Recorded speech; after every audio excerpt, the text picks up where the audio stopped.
감사합니다. 오늘 우리에게 주신 말씀 사무엘상 23장입니다. 사무엘상 23장 15절로 29절까지 보는데요. 우리 먼저는 15절로 18절까지 함께 보겠습니다. 사무엘상 23장 15절로 18절까지 우리 한 절씩 교독하지요. 다윗이 사울이 자기의 생명을 빼앗으려고 나온 것을 보았으므로 그가 십광야 수풀에 있었더니 사울의 아들 요나단이 일어나 수풀에 들어가서 다윗에게 이르러 그에게 하나님을 힘있게 의지하게 하였는데 곧 요나단이 그에게 이르기를 두려워하지 말라. 내 아버지 사울의 손이 내게 미치지 못할 것이요 너는 이스라엘 왕이 되고 나는 내 다음이 될 것을 내 아버지 사울도 안다 하니라. 두 사람이 여호와 앞에서 언약하고 다윗은 수풀에 머물고 요나단은 자기 집으로 돌아가니라. 아멘. 아멘. 감사합니다. 옆에 있는 분들하고 인사 한번 하시죠. 잘 오셨습니다. 수요 예배가 소망입니다. 네, 여러분이 소망의 사람들이에요. 얼마나 복된지 모릅니다. 우리가 지난 시간까지 사무엘상 23장 14절까지 이렇게 확인을 했습니다. 주된 내용이 어떤 것이었냐면 이 다윗이라는 사람을 통하여서 하나님이 그일라라는 지역에 이 블레셋이 약탈하러 왔을 때 그 그일라 지역을 구원하셨지요.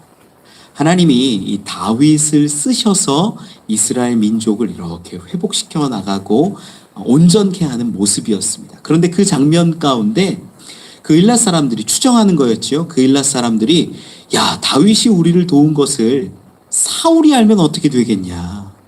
안 되겠다. 사울에게 이야기해서 혹시 모를 진노를 면하자. 이런 생각을 가지고 사울에게도 이야기하고 또 다윗에게도 미안하잖아요. 도와줬는데. 그래서 다윗에게도 이야기했을 때 사울은 온 나라의 사람들을 모아서 군대를 이렇게 정비하고 있을 무렵 이 다윗이 하나님께 묻고 하나님께 뜻을 받아서 이 그일라를 떠나는 장면까지 보았습니다. 그 그일라를 떠나서 사울은 어떻게 했냐면 매일같이 그를 찾았다. 그렇게 성경은 기록하죠. 매일매일. 자기의 모든 힘과 역량을 동원해서 다윗을 찾고 또 찾았을 겁니다. 그런데 성경은 14절에도 기록하지만 하나님이 그를 그의 손에 넘기지 않으셨다라고 분명히 이야기합니다. 즉 이스라엘 땅에는요 주권자가 사울이 아니라 하나님이었다라는 것을 이야기하는 거죠. 우리가 이것을 좀 구체적으로 볼 수 있는 대목이 오늘 본문에 나오는 이야기예요. 하나님의 주권이 어떻게 미치고 어디까지 미치는지 이러한 것들을 살펴볼 수 있습니다. 먼저 우리가 읽은 지금 이 15절에서 18절까지는요. 이 다윗이 도망을 했는데 어디로 도망을 했냐면 15절에 기록하는데 십광야 수풀에 있었더니 이렇게 기록을 합니다. 이 십광야라고 기록했는데 여기가 이제 헬라어로 보면 지프라는 단어를 써요. 그걸 번역을 할 때는 이제 10이라고 광야를 표현을 했는데 이게 유다 지파의 땅입니다. 그나마 이제 다윗이 다닐 때가요 많지 않아요. 그나마 유다 지파에 가면 조금 더 기댈 수 있는 거죠. 그런데 우리가 지금 여러분 아마 읽어오셨을 거예요. 오신 분들은 알겠지만 10광야 사람들이 사울하고 이렇게 짝짝꿍이 되어갖고 다윗을 잡으러 다녀요. 그나마 같은 집하고 좀 멀지 않은 내 혈족 같은 지파인데도 불구하고 이 지역 사람들이 다윗을 잡으러 다니는 모습들을 봅니다. 안타까운 현실이죠. 그런데 그럼에도 불구하고 하나님은 당신의 주권을 사용하셔서 다윗을 보호하시는 이야기가 쭉 기록되어져 있어요. 16절 17절 말씀을 보니까 이 사울의 아들 요나단이 다윗과 만나는 장면이 그려져 있습니다. 아무래도 요나단하고 다윗하고는 어떤 한 라인 같은 게 하나쯤은 있었던 것 같아요. 다윗이 도망하고 이렇게 피하고는 있지만 연락할 수 있는 방법이 하나쯤은 있었던 것 같아요. 그래서 이 10광야에서 요나단이 다윗을 만납니다. 16절에 기록하죠. 같이 읽어볼까요? 시작. 사울의 아들 요나단이 일어나 숲에 가서 다윗에게 이르러 그에게 하나님을 힘있게 의지하게 하였는데, 이 요나단이 한 것이 뭐냐면 다윗이 지금 무너져 있고 힘들어 있고 지쳐 있는데 하나님을 의지하게 했다라는 거예요. 어떻게 위로했는지 그 내용이 17절에 기록되어 있는데, 하나님을 의지하는 것이 어떤 것인지 17절을 한번 같이 읽어보죠. 시작. 곧 요나단이 그에게 이르기를 두려워하지 말라. 내 아버지 사울의 손이 내게 미치지 못할 것이요 너는 이스라엘 왕이 되고 나는 내 다음이 될 것을 내 아버지 사울도 안다 하니라. 아멘. 여러분, 지금 요나단이 이야기하는 것이 너는 이스라엘의 왕이 될 것이다 라고 이야기하는 거예요. 그리고 자기는 지금 왕세자가 요나단이잖아요. 왕은 사울이고 왕세자가 요나단인데, 요나단이 하는 말이 나는 너의 다음이 될 거다 라고 이야기하는 거예요. 이 장면이 참 중요합니다. 요나단이요, 저는 이렇게 사무엘상을 제가 계속 깊이 바라보면서 요나단을 보면 볼수록 정말 멋있는 것 같아요. 정말 믿음이, 신앙이, 행동이 참 좋습니다. 사울 왕과 요나단이 구분이 확 되죠. 사울 왕은 처음에 왕이 될 때 여러분 기억하세요? 하나님이 여러 가지 장면으로 예언도 해주시고 보여주시고 증거를 주셨는데, 그가 이 제비 뽑을 때에 막 어떻게 보면 창피해서, 어떻게 보면 수줍어서, 어떻게 보면 겸손해서 큰 보찜 사이에 숨기도 했었고, 그러했던 사울이, 겸손한 것처럼 보였던 그 사울이 점점 권력에 취하니까 자기 권력을 유지하는 데 급급했어요. 우리 사무엘상 보고 있으니까 바로 앞에 좀 한번 찾아보면 좋을 것 같아요. 사무엘상 20장 31절이에요. 20장 31절 말씀을 같이 한번 찾아보지요. 읽어보죠. 시작. 이세 아들이 땅에 사는 동안은 너와 내 나라가 든든히 서지 못하리라. 그런즉 이제 사람을 보내어 그를 내게로 끌어오라. 그는 죽어야 할 자임이라 한지라. 사울의 생각 가운데에는요, 다음 왕위가 누구에게 있는 거예요? 너와 내 나라라고 이야기하죠. 요나단인 거예요. 사울은 내 왕권을 이을 자가 누구라고 생각하냐면 처음에는 요나단이었던 거예요. 요나단이 내 왕위를 이어서 왕이 될 거라고 생각을 한 거예요. 그런데 오늘 본문으로 넘어와서 보면 요나단이 이야기하는 게, 다윗 네가 왕이 될 거야. 나는 너의 다음이지 너가 왕이야. 하나님이 너를 택했어. 하나님이 너를 선택하셨고 너에게 권세를 주실 거야 라고 이야기하는 거예요. 지금 사울은 나 다음에 대를 이어서 왕위를 이을 자는 요나단이고, 그 나라가 잘 되기 위해서는 다윗을 죽여야 되는 거예요. 그런데 요나단은 바라보는 시점이 다른 거죠. 하나님은 다윗에게 왕위를 주셨다라는 거예요. 여러분, 이 장면을 보면서 지금 우리의 한국 교회를 보면요, 한국 교회의 큰 문제 중에 하나가 세습이에요. 세습 문제가 굉장히 심합니다. 교회가 타락하게 된 이유 중에 하나가 성직을 매매하고 또 세습하고 이러면서 타락하기 시작했다라는 거예요. 저는요, 세습이라는 거에 대해서 좀 우리가 구별할 수 있어야 된다고 생각해요. 우리 성도들이. 세습이라는 게 두 가지예요. 직분을 세습하는 게 있고 부를 세습하는 게 있어요. 목사의 직분을 세습한다라고 하는데 그게 두 가지가 동시에 일어나는 거예요. 직을 세습한다라는 거, 여러분, 세습이라는 것 자체가 잘못된 거 아니에요. 성경상의 배경을 보면요, 레위인들도 그렇게 세습을 합니다. 왕들도 다윗에서 솔로몬 이렇게 세습해가는 게 문제가 아니에요. 성경적인 것이에요. 그런데 뭐가 문제냐면 직을 세습하는 건 문제가 안 되는데 부를 세습하는 게 문제가 되는 거예요. 한국교회의 문제가. 한국교회에 때로는 세습할 때요, 정말 저 멀리에 있는 시골에 성도가 몇 명 없고 춥고 아무런 어떤 부흥에 대한 비전과 소망이 없는 그런 낙후한 지역 가운데 어떤 아들 목사님이 가서 내가 그 지역을 섬기겠습니다. 내가 늘 돌보았던 어머니 같은 분들이고 할머니 같은 분들 내가 섬기고 돌보고 신앙으로 끝까지 하겠습니다. 그러면 어떻게 해요? 그 세습이라고 그래요? 아니라 그래요. 그 세습이라고 말하지 않아요. 오히려 헌신이라고 이야기하고 그를 잘했다고 하고 용기 있다라고 말하죠. 우리가 말하는 세습은 뭐냐면 물질이 따라올 때라는 거예요. 한국교회가 이 문제를 해결하지 못하면 계속 부패와 문제로 이것을 결코 헤어나올 수가 없다라는 거예요. 이것을 해결하는 방법 딱 두 가지인데 하나는요, 한국교회가 가난해지면 돼요. 부가 없으면 돼요. 막 교회 재산 막 늘리지 않고요. 정말 있는 거 다 선교비로 쓰고 구제비로 쓰고 막 이렇게 하면서 정말 최소한의 것들로만 유지하면요. 부가 없으니까 세습할 게 없는 거예요. 그 방법이 어렵다고 한다면 두 번째 방법인데 그게 요나단의 방법이에요. 뭐냐면 모든 권세와 주권이 하나님께 있음을 인정하는 거예요. 세습하는데 보통 어떤 작업들을 한다 그래요. 뭐 막 먹이고 뭐 찔러주고 뭐 이러면서 야 우리 아들이 되게끔 해줘. 안 되면 뭐 2번으로 돌리고 3번으로 돌리고 막 이래가지고 비슷한 세습, 유사 세습 뭐 막 별것들 다 해요. 얘기 들어보면. 여러분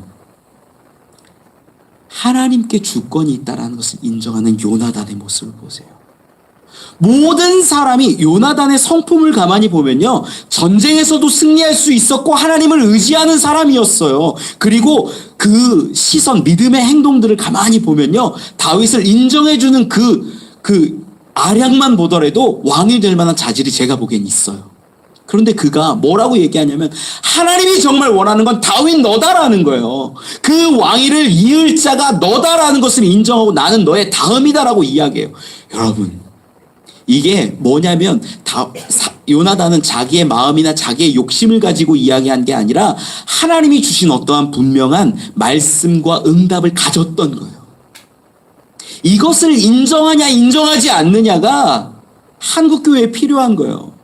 만약에 부를 우리가 포기할 수 없다면 우리가 그래도 있어야지 뭔가를 할 수 있습니다. 뭔가를 섬길 수 있고 이 세상 사람들한테 줄 수 있습니다. 부를 포기 못하겠다라고 한다면 기본적으로 세습을 끊어낼 수 있도록 모든 주권이 하나님께 있음을 고백하고 모든 사람이 바뀌어져야 된다는 거예요. 목사님들이 바뀌어져야 되고요. 큰 교회 장로님들이 바뀌어져야 돼요. 이게 안 되면 세습의 문제는 해결이 안 된다는 거죠. 저는 요나단의 모습이 너무나 귀하게 느껴져요. 한국 교회에 지금 필요한 거예요. 담임 목사 주도요? 아니에요. 힘 있는 장로의 주도요? 아니에요. 교회가 어떻게 사람에 의해서 좌지우지되고 선택되어지고 그 일을 할 수 있습니까? 사람이 아니라 교회의 주권자는 하나님인 거예요. 왕권을 주시는 이도 하나님인 거예요. 목회자를 세우는 것도 하나님인 거예요. 여러분 우리가 이것을 놓치면 세습의 문제를 해결할 수가 없어요. 한국교회가 다시 각성해야 돼요. 모든 주권이 하나님께 있습니다 라고 고백할 수 있는 여러분들 토대가 되셨으면 좋겠습니다. 말씀을 좀 계속 보면 그리고 18절 말씀에 이렇게 기록하죠. 두 사람이 여호와 앞에서 언약하고 이 언약이 뭘까요? 17절에 있는 이야기 이것이 언약일 겁니다. 요나단의 고백 가운데 너가 왕이 될 거야. 다윗 너가 진짜 다음 대를 이어서 왕이 될 거고 나는 너의 다음이 될 거야. 나는 이것을 언약해라고 서로 다시 한번 확인하는 거였죠. 우리 과거에도 이러한 언약의 장면을 몇 차례 보았습니다. 이렇게 다윗과 요나단은 하나님 앞에서 하나님의 뜻을 따를 것을 약속하고 지켜갔던 사람이라는 거예요. 우리 하나님의 뜻, 주권을 인정하고 순종할 수 있는 여러분이 되시기를 소망합니다. 말씀을 계속 보죠. 우리 19절로 23절입니다. 계속 사무엘상 23장 19절로 23절까지 같이 한 목소리로 읽어보죠. 시작. 그때 10사람들이 기브아에 이르러 사울에게 나와 이르되 다윗이 우리와 함께 광야 남쪽 하길라 산 숲을 요새 숨지 아니하였나이까. 그러하온즉 왕은 내려오시기를 원하는 대로 내려오소서. 그를 왕의 손에 넘길 것이 우리의 의문이다 하니 사울이 이르되 너희가 나를 긍휼히 여겼으니 여호와께 복받기를 원하노라. 어떤 사람이 내게 말하기를 그는 심히 지혜롭게 행동한다 하나니 너희는 가서 더 자세히 살펴서 그가 어디에 숨었으며 누가 거기서 그를 보았는지 알아보고 그가 숨어있는 모든 곳을 정탐하고 실상을 내게 보고하라. 내가 너희와 함께 가리니 그가 이 땅에 있으면 유다 몇 천 명 중에서라도 그를 찾아내리라 하더라. 아멘. 10광야의 사람들이 이제 이 사울을 찾아가서 이 10광야에 다윗이 숨어 있다라고 이렇게 밀고 하는 장면입니다. 그런데 이렇게 밀고 하고 나니까 하길라산 숲을 요새에 숨었다라고 이야기를 하니까 왕이 내려오기를 요청하는 거죠. 그런데 20절 말씀에 보면 이렇게 기록해요. 그러하온즉 왕은 내려오시기를 원하시는 대로 내려오소서 그를 왕의 손에 넘길 것이 우리의 의문이다라고 기록합니다. 이 부분을 가만히 보세요. 10광야의 사람들은 어느 땅에 있는 사람이요? 유다 지파에 있는 사람들. 그런데 조금 도와줄 것 같은 그 사람들이 어떻게 하냐면 다윗에게 밀고 하고 우리의 일이 이 다윗을 잡아서 왕에게 가져다 주는 겁니다. 왕이 오시면 다윗을 잡도록 우리가 열심을 다하겠습니다 라고 말하는 거예요. 여러분, 이 장면에서 아직 세상의 권세는 사울의 손에 있는 것도 우리는 볼 수 있어요. 그리고 이 10광야 사람들하고 어떻게 이야기하는가 보니 이 21절부터 사울이 이야기하는 대목이에요. 너희가 나의 긍휼히 여겼으니 여호와께 복받기를 원하노라. 복을 구하고 그 다음에 22절부터 이야기하는 게 어떤 사람이 내게 말하기를 그는 다윗입니다. 심히 지혜롭게 행동한다 하나니 다윗이 심히 지혜롭게 행동했던 일이 있는데 그게 뭐냐면 그일라에서 도망했던 때를 생각하는 거예요. 야, 어떤 소식을 듣고 하나님께로부터 응답을 받은 거였지만 이 사울 왕이 볼 때는 정보를 빨리 얻어가지고 도망을 빨리 한 거죠. 지혜롭게 여긴 것을 이렇게 보는 거예요. 그래서 지혜롭게 행동한다니까 너희는 가서 더 자세히 살펴서 그가 어디에 숨었으며 누가 거기서 그를 보았는지 알아보고 그가 숨어있는 모든 곳을 정탐하고 실상을 내게 보고하라. 숨어 있을 만한 모든 곳을 다 알아내서 보고하라는 거예요. 이 사울도요, 이제 다윗을 잡는데 진격 앞으로 이게 아닌 거예요. 정탐꾼들을 미리 보내고 모든 곳을 살펴보게 하고 확인하고 그 다윗의 동선을 확인한 다음에 덮치기로 한 거예요. 계획을 짠 거예요. 여러분 보이세요? 그 장면이. 그래서 그러면 23절 중간부터 나와요. 그가 이 땅에 있으면 유다 몇 천 명 중에서라도 그를 찾아내리라. 유다 땅에 있는 수많은 사람들이 있을지라도 너희가 그렇게 정탐하고 찾고 준비하고 다윗의 동선을 파악하고 숨을 곳들을 다 확인해서 나에게 알려줘서 같이 나가면 잡는다는 거야. 여러분, 사울 왕이 얼마나 치밀하게 지금 준비하고 있는지 보여지시죠? 사람들을 미리 보내서 모든 것들을 확인하게 합니다. 여기서 우리가 좀 하나 짚고 넘어가야 할 부분이 있어요. 뭐냐면 21절에 보니까 사울이 이 10광야 사람들에게 축복하는 장면이 기록이 되어져 있어요. 너희가 나를 긍휼히 여겼으니 여호와께 복받기를 원하노라. 여러분, 사울이 이렇게 축복을 해주면 그 복이 올까요? 복이 임할까요? 생각해 보세요. 복이 임할까요? 임할 수가 없어요. 우리가 이걸 알아야 돼요. 왜 사울이 축복을 하는데 복을 받을 수 없느냐? 그가 했던 행위가 있기 때문이에요. 성경을 조금 찾아볼까요? 사무엘상 바로 앞에요. 22장 18절 19절 말씀. 사무엘상 22장 18절 19절 같이 읽어보죠. 시작. 왕이 조엘에게 이르되 너는 돌아가서 제사장 뜰을 죽이라 하매 에돔 사람 도에게 올라가서 제사장들을 쳐서 그날에 세마포 에봇 입은 자 85명을 죽였고 제사장들의 성읍 노베 남녀와 아이들과 젖 먹는 자들과 소와 나귀와 양을 칼로 쳤더라. 제사장만 죽인 게 아니라 여자도 죽였고 젖 먹는 아이도 죽이고 소와 양과 뭐 나귀 모든 생명을 진멸한 장면이 기록되어 있어요. 제사장들을. 그런데 이게 처음에 이 진멸이라는 거에 대해서 조금 자세하게는 우리가 돌아오는 주일에 우리 에스더 때 좀 진멸에 대해서 좀 살펴볼 건데, 진멸하라고 하나님이 사울에게 명령했던 적이 있어요. 사무엘상 15장에 기록되어 있거든요.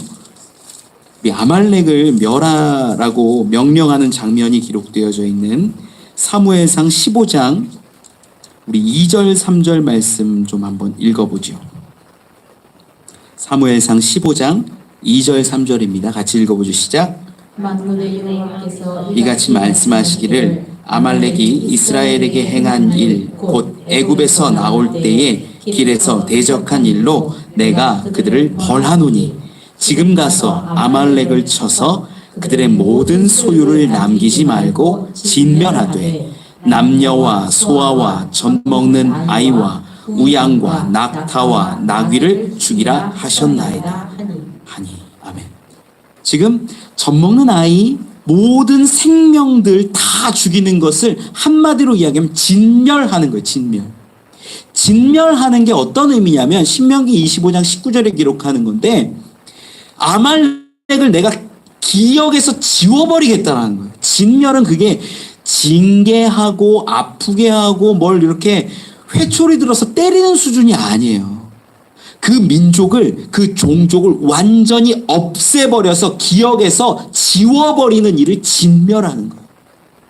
이런 전멸, 진멸이라는 단어가 성경에 여러 차례 나오는데 의미들이 조금씩 달라요. 그건 이제 에스더 때 좀 살펴볼 건데, 지금 사울 왕이 뭘 했냐면 아말렉에게 행하듯 제사장들을 죽였다는 걸 확인할 수 있어요. 지금 제사장을 죽이는데 기분이 나빠서 그 성읍을 치고 제사장을 죽인 게 아니라 마치 기억에서 지워버리듯 하나님이 진멸을 명하시는 것처럼 제사장들을 완전히 죽였다는 거예요. 젖 먹는 아이와 여자와 뭐 양과 낙타와 모든 것들을. 이건 다른 의미로 말하면요, 이스라엘이라는 나라 가운데 제사장 된 지파가 있고 민족이 있는데 그들을 기억에서 지우는 거예요. 하나님이 제사장들을 통하여서 말씀하시고 제사장들을 통하여서 기도받으시고 응답받으시고 이랬던 때예요. 지금 이스라엘이라는 나라로부터 하나님을 완전히 끊어내는 일이 제사장을 죽이는 일이었다라는 거예요. 진멸하는 일이었다라는 거예요. 자, 이 장면을 기억하면서 오늘 본문으로 돌아와서 보면 21절에 너희가 나를 긍휼히 여겼으니 여호와께 복받기를 원하노라. 이게 말이 안 된다는 거예요. 제사장을 그렇게 다 죽여놓고 하나님과의 소통하는 모든 창구를 다 없애놓고 하나님과의 관계를 끊어놓고 어떻게 하나님께 복을 구할 수가 있냐라는 거예요. 여러분, 이거 불가능한 일입니다. 여러분이 이 이야기를 우리 가운데 적용하면 그대로 돼요. 뭐냐면요, 복받기 원합니다. 수많은 사람들이 복받기 원합니다. 형통하기를 원하고 잘 되기를 원합니다. 그런데 그것의 중심이 뭐냐면 하나님과의 어떤 연결고리가 있어야 된다라는 거예요. 그 연결고리가 주 예수 그리스도예요. 그리고 우리가 이 자리에 나와서 예배하고 그분의 마음을 알고 그 사랑을 알고 구원을 알고 하나님께 구할 수 있는 것이고 예수 이름으로 축복할 수 있는 거예요. 그런데 여러분, 수많은 사람들이 하나님과의 예수 그리스도와의 그 관계는 깨어져 있는 상태에서 복을 구한다라는 거예요. 예수 그리스도를 마음에 품지 않고 예배하고 예수 그리스도를 의지하지 않고 하나님께 나와서 복을 구하는 것, 그게 무슨 의미냐는 거예요. 여러분, 죄송한데요, 이 자리에 아무리 많이 나오고 듣고 예배하고 찬양하고 헌금하고 다 해도요, 예수 그리스도가 우리 가운데 분명히 중보자가 되시지 않고 중앙에 계시지 않고 하나님과의 대속자로서 인정하지 않는다면 복이 임할 수가 없는 거예요. 축복이, 구원이 임할 수가 없는 거예요. 여러분, 이 원리를 아셔야 돼요. 지금 사울은 제사장을 다 진멸하고 이스라엘이라는 나라로부터 제사장을 다 끌어놓고 하나님께 복을 구하고 복을 빌고 복을 주는 것 같이 합니다. 여러분, 아니에요. 전 여러분들이 먼저는 예수 그리스도와의 관계를 회복할 수 있었으면 좋겠어요. 예배를 회복하십시오. 기도를 회복하십시오. 여러분의 삶을 조금씩 다시 회복시키십시오. 그때 복도 시작되는 거지, 은혜도 임하는 거지, 구원도 깨달아지는 거지, 뭐 목사님에게 도와달라고 얘기하면 아무 소용없어요. 필요 없어요. 제가 무슨 힘과 능력이 있습니까? 저 힘과 능력 없어요. 헌금 아무 능력 없어요. 진짜 예수 그리스도를 의지하십시오. 예배 가운데, 기도 가운데, 주를 의지하는 그 모습 가운데 복도 임하고 하나님의 놀라운 은혜도 임한다라는 거예요. 우리가 관계가 깨지면 하나님께 받을 수 있는 통로가 사라지는 겁니다. 이것을 분명히 아는 여러분들 되시기를 축원합니다. 이 본문을 계속 보고 있는데 22절, 23절 말씀에 보면 이제 사울이 어마어마한 아주 치밀한 계획을 세우고 작전을 세우고 정찰대를 이 10광야 사람들을 먼저 보내서 찾게 한 다음에 잡으려는 모습이 드러나는 거예요. 여기까지도 사울은요, 자기가 왕이라고 생각했고 자기의 방법으로 자기의 이야기를 들어주는 이 10광야 사람들이 있었기 때문에 자기의 권세가 아직도 유효하다고 생각을 했던 거예요. 우리 14절에도 기록을 하지만 뭐라고 합니까? 하나님이 그를 그의 손에 넘기지 아니하셨다 기록하잖아요. 하나님의 주권이 있는데 사울은요, 사람의 방법, 사람의 생각, 사람의 능력으로 무언가를 하면, 치밀하게 하면 수천 명의 유다인이 있지만 그 중에 다윗 하나 못 찾겠냐, 이렇게 계획하는 거예요. 세상의 방법들이 보이지만 이제 하나님이 어떻게 역사하시는지 우리는 살펴봅니다. 우리 24절로 26절까지 읽어보죠. 시작. 그들이 일어나 사울보다 먼저 시부로 가니라. 다윗과 그의 사람들이 광야 남쪽 마흔 광야 아라바에 있더니 사울과 그의 사람들이 찾으러 온 것을 어떤 사람이 다윗에게 아뢰매 예, 다윗이 바위로 내려가 나온 황무지에 있더니 사울이 듣고 마온 황무지로 다윗을 따라가서는 사울이 산 이쪽으로 가매 다윗과 그의 사람들은 산 저쪽으로 가며 다윗이 사울을 두려워하여 급히 피하려 하였으니 이는 사울과 그의 사람들이 다윗과 그의 사람들을 애워싸고 잡으려 함이었다. 아멘. 10광야 사람들이 먼저 실제로 이제 가서 정탐을 다 했습니다. 그리고 어디에 있다, 저기에 있다, 뭐 경로까지 다 파악을 한 것 같아요. 그리고 나서 이제 사울이 딱 등장을 하지요. 이 26절에 보면 위급한 모습이 그대로 드러나요. 사울이 산 이쪽으로 가매 다윗과 그의 사람들은 산 저쪽으로 가며, 지금 이 성경을 기록한 사람의 눈으로 보면 이쪽과 저쪽이 다 보이는 것 같죠. 그러니까 지금 싸우고 도망가는데 이쪽으로 누가 도망가고 저쪽으로 가고 이런 게 막 보이는 듯한 모습으로 성경이 기록되어져 있는, 굉장히 급박하게 이 다윗의 도망하는 모습과 사울의 쫓는 모습들이 한 시야에 들어오는 것처럼 기록을 했어요. 아마 다윗도 도망하면서 사울의 쫓는 무리를 보았을 것이고 사울도 다윗을 쫓으면서 함께 잡는 그 모습들을 아마 눈앞에 있는 것들을 보았을 것입니다. 성경에 보니까 이 26절 끝에 그의 사람들을 애워싸고 잡으려 함이었더라. 애워쌌다라는 단어가요, 아타르라는 단어인데 관을 씌우다.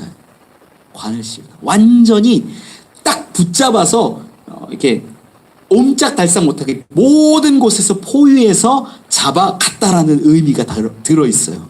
그러니 얼마나 많은 사람들을 동원해가지고 도망가지 못하게 붙잡았는지를 알 수 있죠. 지금 이제 잡기 직전이에요.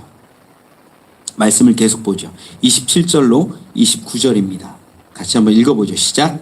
전령이 사울에게 와서 이르되 급히 오소서 블레셋 사람들이 땅을 침노하나이다. 이에 사울이 다윗 뒤쪽 길을 그치고 돌아와 블레셋 사람들을 치러 갔으므로 그곳을 셀라 마한 곳이라 칭하니라. 다윗이 거기서 올라가서 엔게디 요새에 머무니라. 아멘.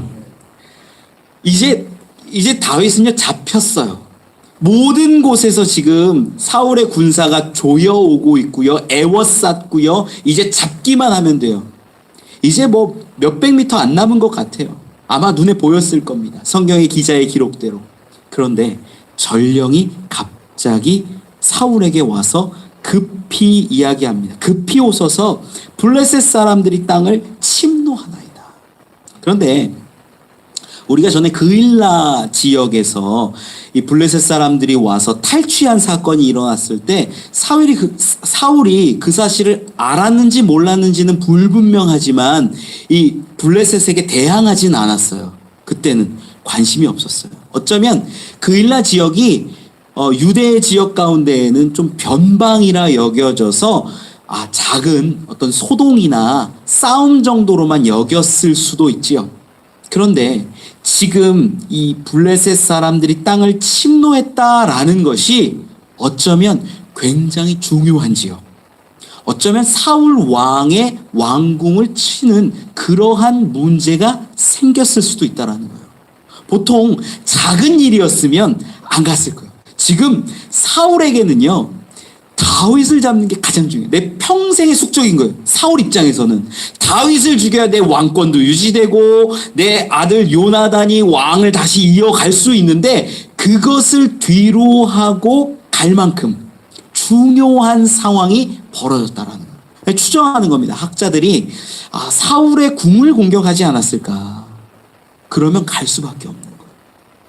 여러분, 이 장면을 통해서 우리가 알 수 있는 거 아주 중요한 게 하나 있어요. 뭐냐면 우리는 지금 이 다윗이 유대 땅으로 들어와서 그일라 지방도 가고 막 이렇게 돌아다니면서 지금 이 십광야 수풀에서도 돌아다니고 막 빙빙 거리고 있는데 하나님이 지켜 보호하실 것을 알면서 다른 곳은 가지 않고 있는 건데 이 지역이 세상의 권세 기준 가운데 사울 왕의 권세로 보면 여기는 사울 땅인데 사울의 권세로 뭐 여러 가지 방법으로 다 다윗을 잡은 것 같은데 하나님의 역사는요 지금 이스라엘 땅을 넘어서 블레셋 사람들을 움직이기 시작한다라는 거예요.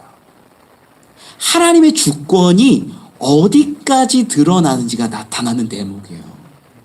그냥 단순히 하나님이 이 땅 가운데서 하나님은 그 이스라엘과 유대 지경 가운데 역사하시니까 다윗을 사울의 손에 넘기시지 않으시고 사울이 매일 찾고 매일 찾아냄에도 불구하고 다윗은 또 매일 도망가고 자기의 역량을 동원해서 도망쳤음에도 불구하고 사실 그 모든 것을 주관한 게 누구였어요? 하나님이셨잖아요. 그런데 그 지경이 유대 땅과 이스라엘을 넘어서서 블레셋의 사람들에게까지 이 적용된다라는 것이 드러나는 내용입니다. 하나님은 지금 이곳에서 세상의 방법으로 무조건 다윗을 잡으려는 사울을 알고 계신 거예요. 그리고 누구를 움직이시는 거예요? 블레셋 사람들을 움직이시는 거예요. 여러분, 우리가 분명히 알아야 돼요.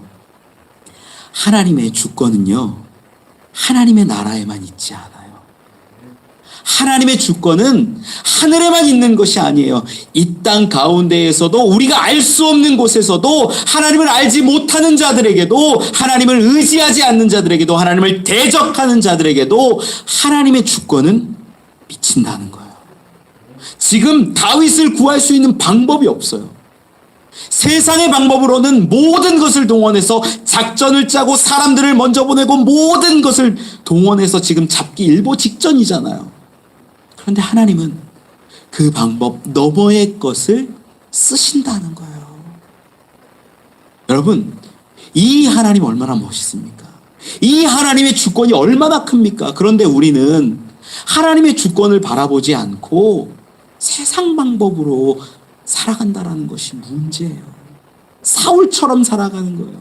사울은 어떻게 합니까? 하나님의 주권을 인정하지 않으니까 이 다음 왕은 요나단이 돼야 된다 생각하고 하나님으로부터 이 이스라엘 민족을 끊어내기 위해서 모든 제사장을 진멸하고, 그리고 또 자기의 방법, 사람들을 동원하고 정찰대를 보내가지고 십광야 모든 사람들을 매수해서 다윗을 잡으려고 하는 것 아닙니까? 그런데 하나님은 그것을 그대로 두지 않으세요. 십광야 사람들은요, 어쩌면 다윗에 가까운 지파임에도 불구하고, 아마 내가 그것이 우리의 의무입니다, 이런 표현들을 가만히 보면 아마 상금을 받거나 보상을 노렸을 수도 있어요. 그런데 하나님은 그걸 두고 보지 않으시는 거예요. 블레셋 사람들을 움직이시고 블레셋 사람들을 마음을 동하게 하셔가지고 사울 성을 치지 않았을까 싶어요. 그때 사울은 돌아갈 수밖에 없는 거예요.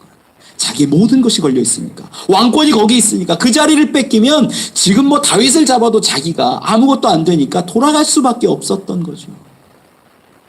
여러분, 그래서 우리는 하나님의 주권을 확인하게 되는 거예요. 29절 말씀에 기록하죠. 다윗이 거기서 올라가서 엔게디 요새에 머무니라. 자기가 이제 살 수 있는, 자기가 이제는 다시 회복할 수 있는 그곳으로 찾아갔다라는 거예요. 하나님의 도움의 손길이라는 어떤 의미로서 담겨져 있는 그 곳 이름을 셀라마하느곳이라는 단어로 이렇게 표현합니다. 이게 도망의 바위라는 뜻이에요. 도망의 바위. 도망치게 하신 곳. 붙잡힐 수밖에 없음에도 불구하고 하나님이 도망치게 하신 곳이라는 거예요. 말씀을 좀 정리하지요. 우리는 하나님의 주권을 지금 보고 있어요. 우리 14절에서도 기록했지만 하나님은 다윗을 사울의 손에 넘기기를 원하지 않으셨어요. 하나님의 주권이에요. 지금 이 땅은 다윗이 보기에는 하나님의 땅인데 사울이 보기에는 자기 땅이었어요. 그리고 십광야 사람들이 자기를 도와서 다윗을 잡기로 했어요. 수많은 방법과 계획과 전략과 전술들을 써서 사람들을 풀어서 다윗을 이제 잡아요. 그런데 하나님은, 하나님의 주권은 그것 너머에 있었습니다. 블레셋 사람들을 움직이셨고 블레셋 사람들을 통하여서 사울의 가장 약한 곳을 치신 거죠. 사울은 돌아갈 수밖에 없었고, 이 다윗은 하나님이 나를 도망하게 하셨다, 이 바위에서 하나님이 나를 살리셨다, 그렇게 고백했던 것입니다. 여러분, 하나님의 주권을 바라볼 수 있는 분들이 되시길 바랍니다. 요나단처럼 하나님의 주권은, 하나님의 선택은, 하나님의 계획은 분명합니다. 그러면 나는 낮아질 수 있어야 돼요. 겸손할 수 있어야 돼요. 하나님 앞에서 내 뜻, 내 주장을 펼쳐나가는 사울 왕처럼 되지 말고 요나단처럼 나는 아무것도 아닙니다, 하나님의 뜻이 거기 있다면 나는 그 다음이 되겠습니다 라고 고백할 수 있기를 원합니다. 다윗처럼 하나님을 끝까지 의지할 때, 좌우가 막히고 앞뒤가 막혔을 때 하나님은 하늘을 통하여 그를 구원하시고 돌보실 것을 믿으시기 바랍니다. 하나님의 주권은 우리의 상상 너머에 있습니다. 우리가 알 수 없는 방법으로 우리를 도우시고 우리를 구원하십니다. 그러한 하나님의 주권을 확인하고 의지할 수 있는 저와 여러분들 되시기를 간절히 축원합니다. 우리 같이 찬양하고 기도했으면 좋겠어요.